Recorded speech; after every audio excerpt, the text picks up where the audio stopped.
சில முட்டா பயல்கள் வந்து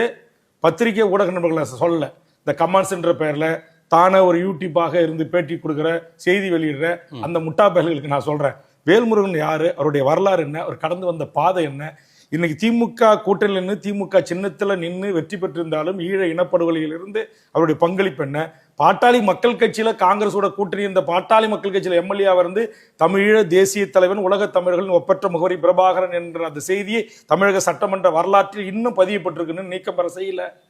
பார்வதி அம்மாள் வருகை தந்த போது நான் அங்க என்ன பேசினேன், அப்ப எதையுமே தெரியாம மொட்டத்தாளம் கொட்டையில வந்த கதைன்னு சொல்லுவாங்க என் கிராமத்துல. அந்த மாதிரி ஏதோ ஒரு செல்போன் இருக்கணும்னே நான் உடனே நாங்க ஒரு யூடியூப், நாங்க அந்த யூடியூப் இந்த யூடியூப், உடனே வேல்முருகன் மனால என்ன இருந்துச்சு, இப்பதான் நானும் உதயம் வந்துச்சா, ஏன் இது வரைக்கும் வாயை திறக்கல, அட முட்டா பயல்களா. சட்டமன்ற உறுப்பினர் சென்றதுல இருந்து 2021